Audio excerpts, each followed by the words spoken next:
thank you for participating in this CEO Roundtable.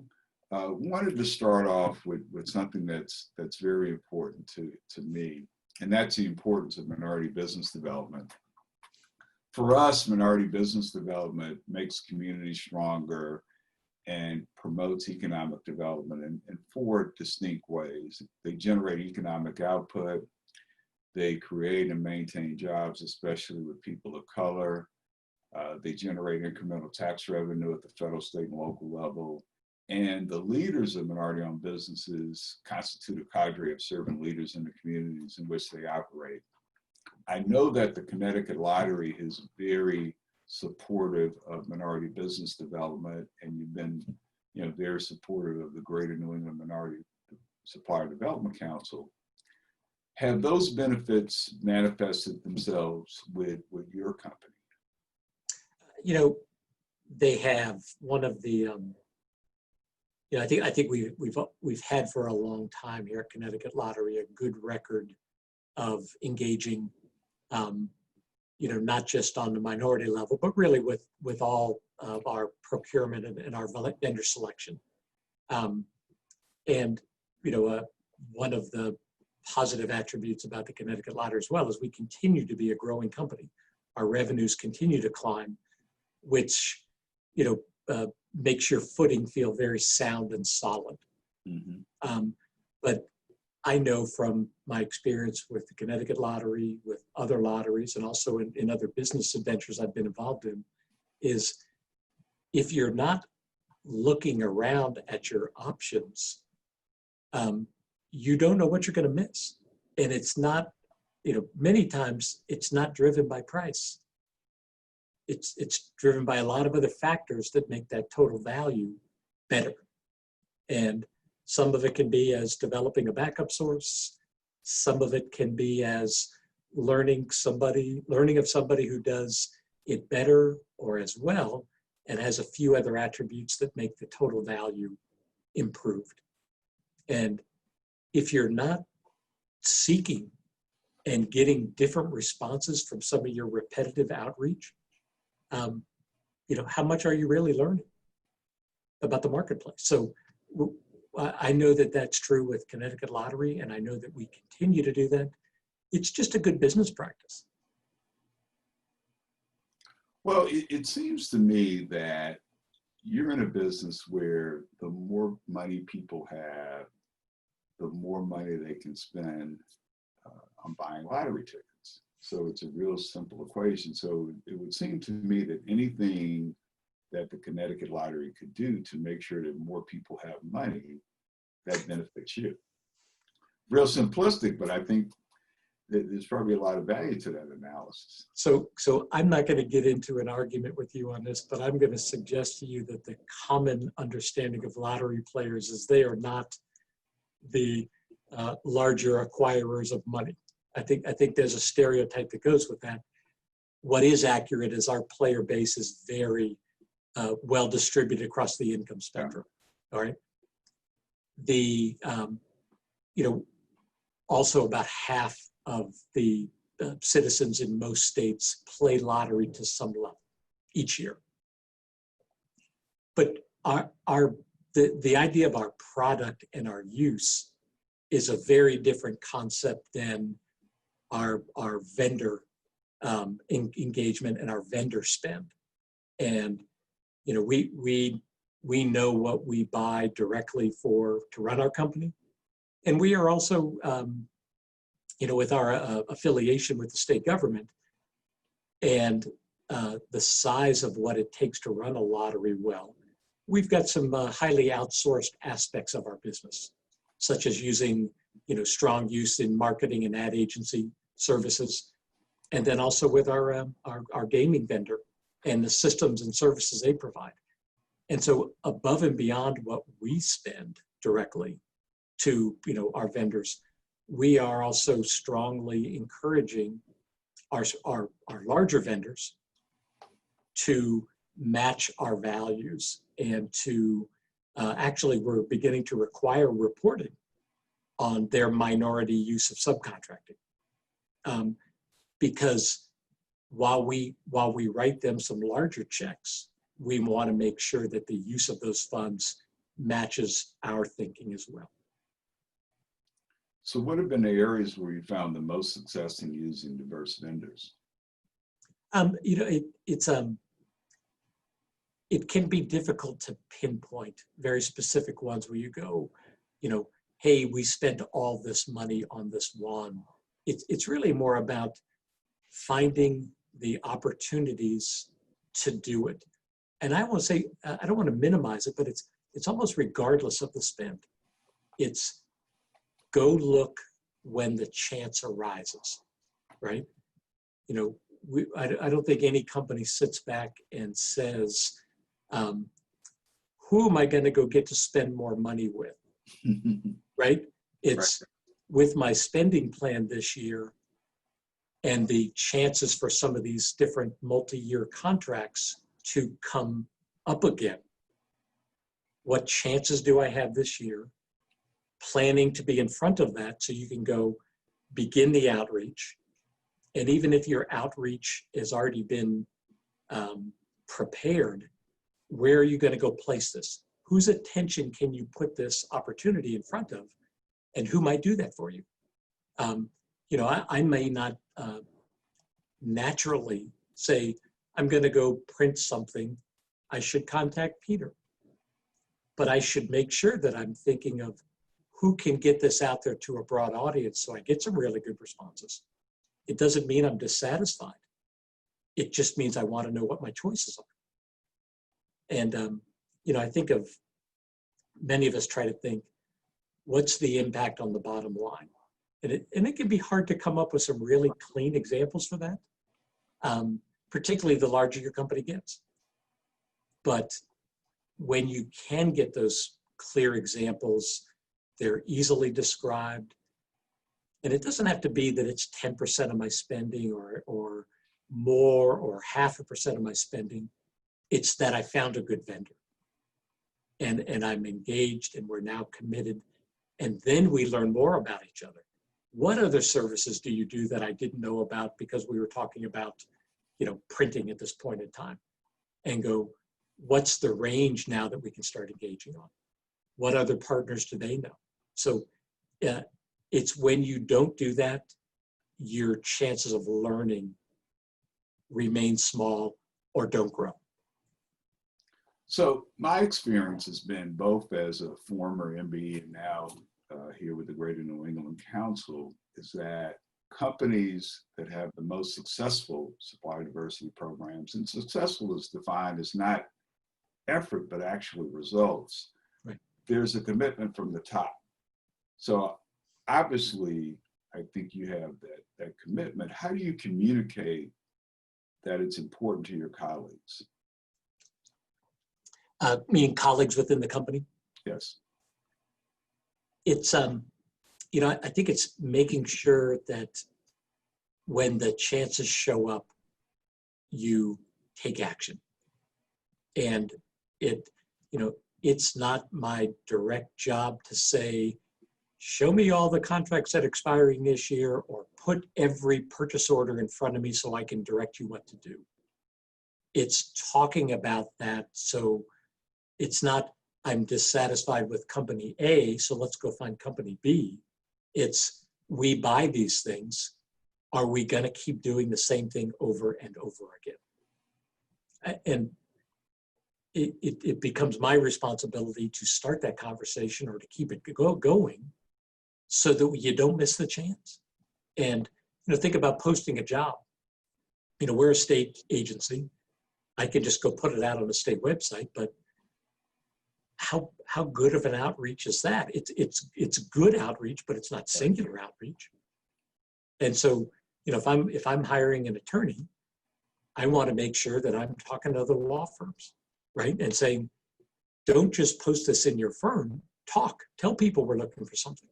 And you develop that business community and that outreach, and things start coming your way. And that's really what you're trying to get to is, I have a need, I'm about to make a purchase, and I've done my outreach so well, it comes to me naturally because of the work I've already done, right? No, it's helpful. So, one of the issues with any type of procurement is that the people who are making the purchasing decisions have strong relationships with the incumbent. Mm-hmm. We've been doing business with Joe for years. Joe bailed them out on more than one occasion. So you're talking about, for the sake of trying diversity, having them change and think about someone other than Joe. How difficult was that?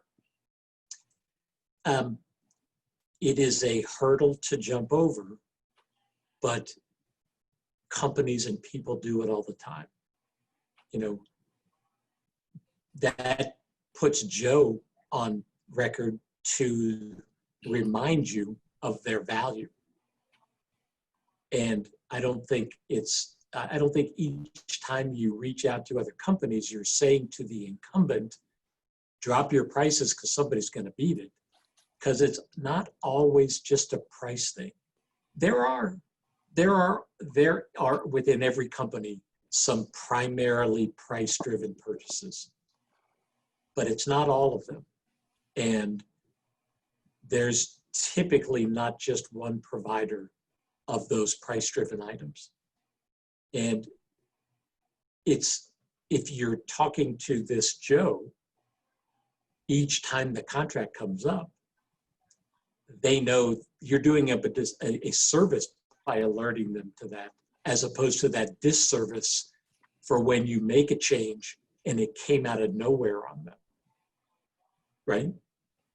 It's if you have a large contract with me and I don't let you know I'm looking and I choose otherwise, if I don't engage with you, I've probably done a bad move on my end.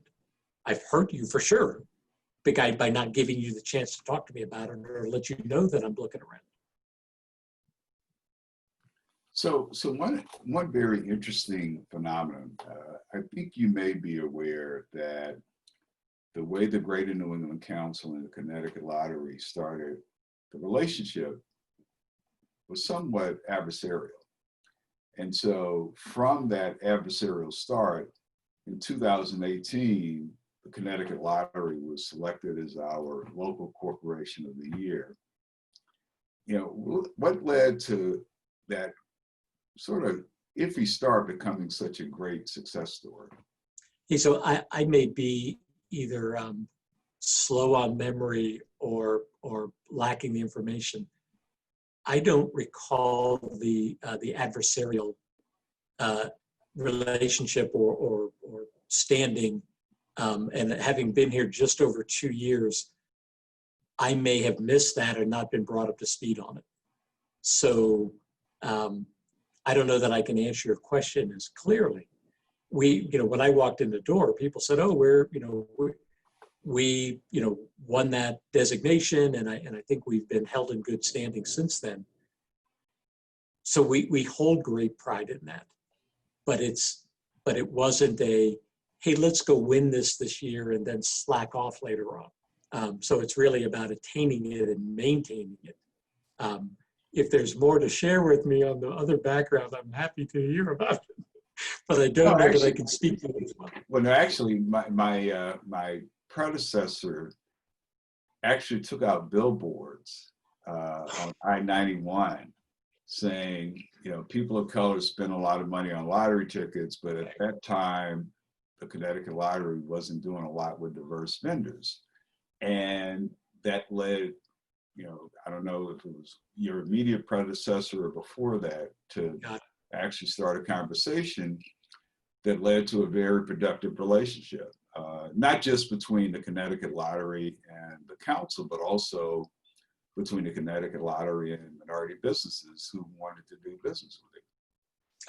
That makes sense. And I'll say to you that having been involved in 2 other state lotteries, which are, again, components of state government, it's not uncommon when people choose to put some pressure on you because we are, there's a lot of revenue and money to share, whether it's with players or retailers or the government, from lottery spending, right?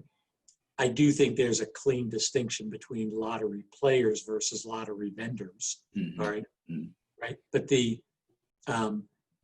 I get where that pressure might have come from, but it may have just pointed the lottery corporation in the direction of good action, whatever the underlying premises were. Right.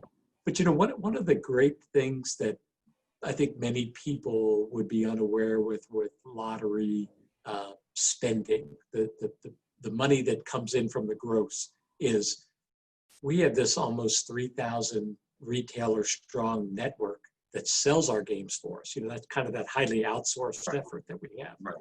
And with all the different businesses that sell our products for us, you know, they're on the receiving end of $75 million per year as their commission. And that is another strong example of us being highly engaged in the minority business community and diverse business community, with all the different trade styles that sell our games. And so when I think of some of the contracts that we sign and some of the spending we do, most of them are small in comparison to the distribution of this commission money that goes out into the minority business community. So that's very illuminating. You know, just to sort of talk about 2020 for a minute. This has been a year I will never forget.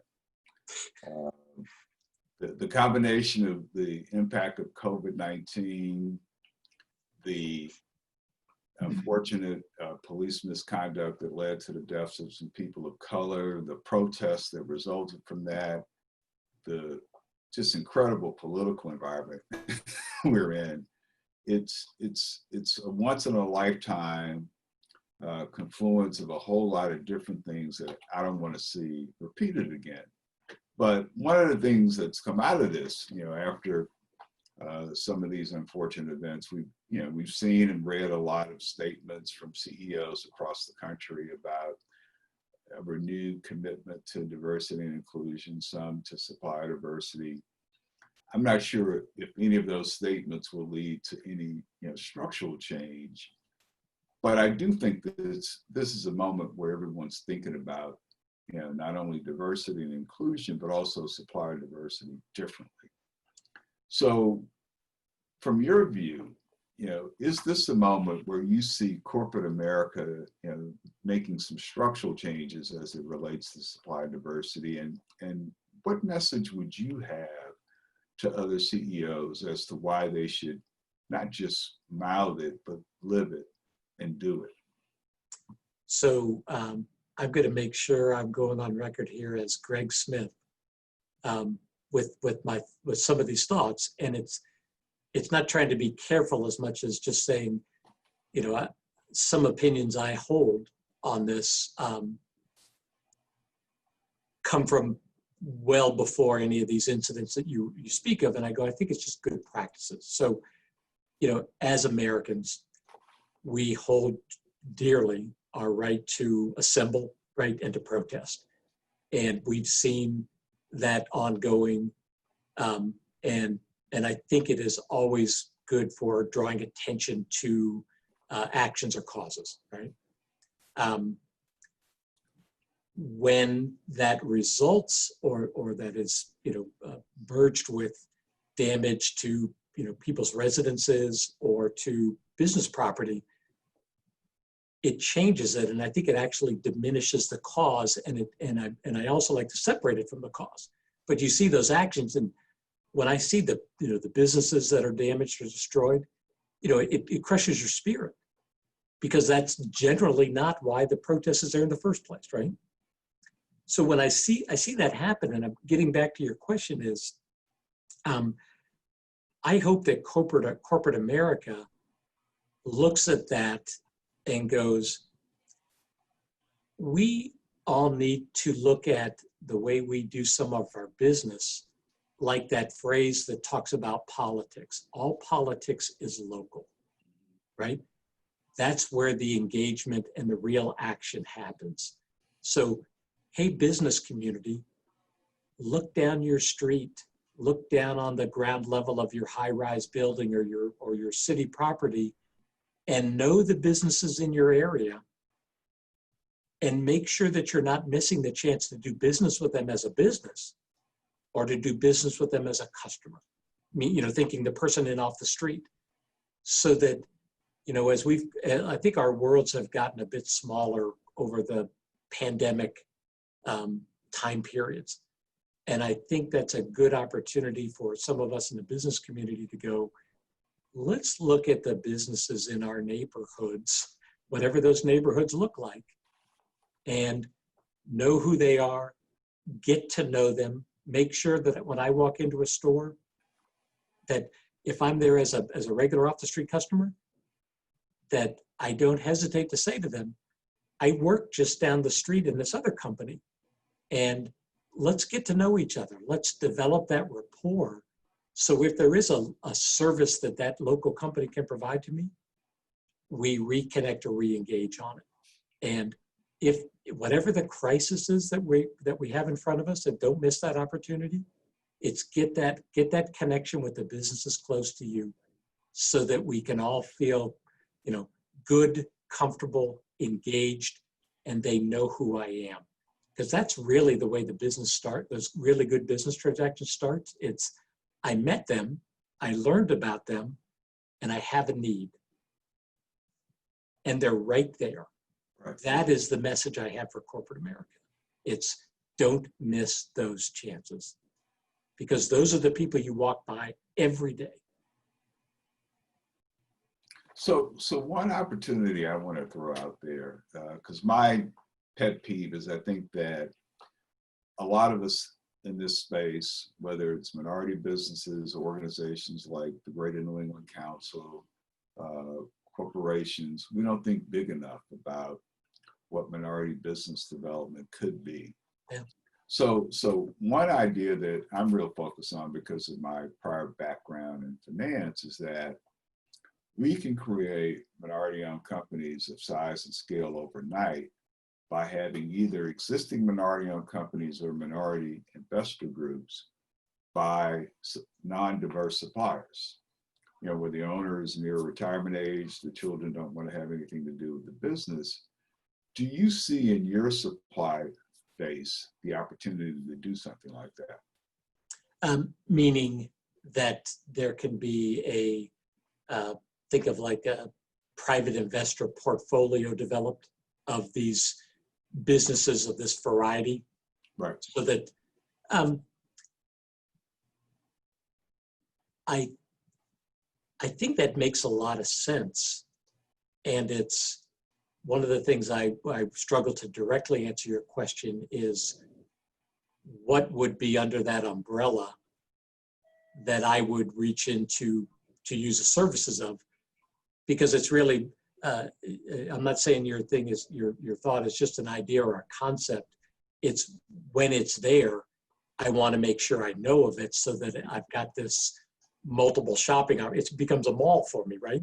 Right. You're like, I've got all of these opportunities. They may not have been a natural collection, but they now are. And so I want to make sure I knew of it, because it sounds like a great aggregation that I wouldn't want to miss the chance at. Right. Or even if we did it on a one-off basis, let's take, your largest supplier now.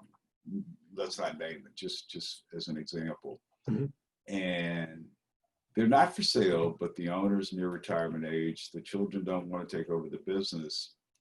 If that supplier sold his or her business to a minority investor group or an existing minority business, you would have a minority business of size and scale overnight. Someone that you're comfortable doing business with. The only thing that's different is just a new owner. Yeah, and I think that many times we need to look at that as that business just came into existence. Their financing changed. Right. They either used to have a bank loan, or they were privately family funded, and now it has got a different entity funding. So long as it's stable, because that's one of the checks that we do is, right, make sure that the founding funding source is a stable operation. Game on. And so it's really just ensuring that foundation exists well, so that I'm not worried about the ongoing continuity of that formerly, small or privately held business. So based on what the people who work for you share with you, what message could you deliver, and I can help deliver that message to minority businesses to make them more effective in successfully doing business with the Connecticut Lottery? It's one, make sure we know you exist. Figuring out whether it's coming up through the umbrella of your organization or other ways, so that we know that you exist, and that, if companies like mine, through state agencies and the like, that we can make the timing of our contracts available for people so they can prepare in advance. I spoke a little bit earlier in this discussion about lottery preparing in advance for when its contracts go. The vendors would probably benefit from knowing about those as well. Absolutely. Right? And so it's both advance actions taking place so that they're beginning their outreach and awareness campaign for us, the same time we're thinking about looking as well. I think that is a good coagulation of thinking. And so if, it's frustrating for a company to go, I really felt like I connected with the Connecticut Lottery, but the contract's 2 or 3 years away. Right. Right. It's, a lot of it can be that the timing concept of it's closer at hand, or I know it's 1.5 years or 2 years off. Let's really start getting ready and get to know them so that they can be clearly aware of what we do at the right time. So that's an excellent point, because the number of businesses that are certified with us as being minority owned and controlled is such a small subset of the total pool of minority owned businesses in New England. There are probably 19,000 minority owned businesses in New England with employees, because that's a proxy for those who are probably able to do business with you. They have about 19 billion in revenue, about 137,000 employees. The problem we have is that we learn of procurement opportunities too late to reach that broader pool. So what you're suggesting is, I think, an incredible idea. If we can come up with a way to implement that, I think you would have an exponential growth in the number of minority-owned businesses that are able to do business, not only with you, but with a number of corporations throughout the region. Yeah, So particularly. Go ahead. I think there's value, and I think all companies are going to be, appropriately guarded in putting out their contracts and their values and the like. But the time period of it, I would like to think that's a pretty light lift, right, as far as disclosures for it. And I love hearing the quantity of the different businesses that you were mentioning, the minority owned, because I made that point of all the different retailers that we do commission work with. right. We're engaged with a large quantity, and I know quite a few of them are minority-owned businesses. And it makes me feel good, because I don't even think it's rolled up in some of the numbers that we talk about. As far as those aren't contracts that we're necessarily buying with. It's just other business opportunities that we're engaged with them on. Right. So we really are excited about and appreciative of the relationship we have with the Connecticut Lottery. I'd just like to end with a self-serving question. What can the Greater New England Council do to be a better partner for the Connecticut Lottery? I think it's, if you think of a couple of the key points we talked about here, and I want to make sure I say, it's not that this is done badly or needs improvement. It's if ensuring that the companies that are under your umbrella, right, step forward with good descriptions of what they're able to do, and that you engage with companies like ours to make sure we know when those timing opportunities exist, because that's really when the sparks are made, right? We can meet at mixers and we can talk about things we do. The follow through on those is usually small percentages, but it's not by negligence or anything. It's just, did I remember about it at the right time? And if we can do things to get that coordination better, I think that's when the real sparks are going to become apparent to folks. I agree.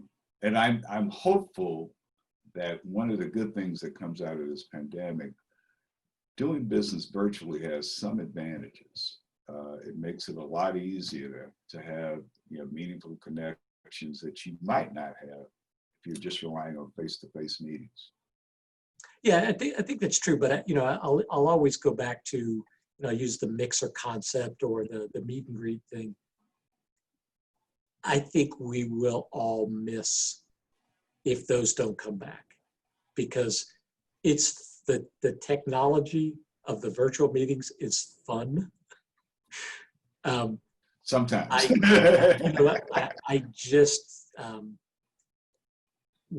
think we'll see people, when they feel safe, jumping back into I can't wait to see people again and in-person talk shop, because right. It really is where you get that connection. You and I have met before, right? So this is easy, right? But when that hasn't happened, it's less personal. I get a chance to see you and I get a chance to engage, but we already started in person. Exactly. That's a good point. Yeah. So Greg, I want to thank you for taking the time and being part of our conference this year. This has been a wonderful conversation. Appreciate your insights, your candor, your thoughtfulness, and we look forward to working with you in the future. Yeah, so keep going, and glad we're able to do this. So thanks for the outreach, and hopefully anything that fell out of my mouth today is helpful content for people listening or participating. I'm sure it will be. So thanks again.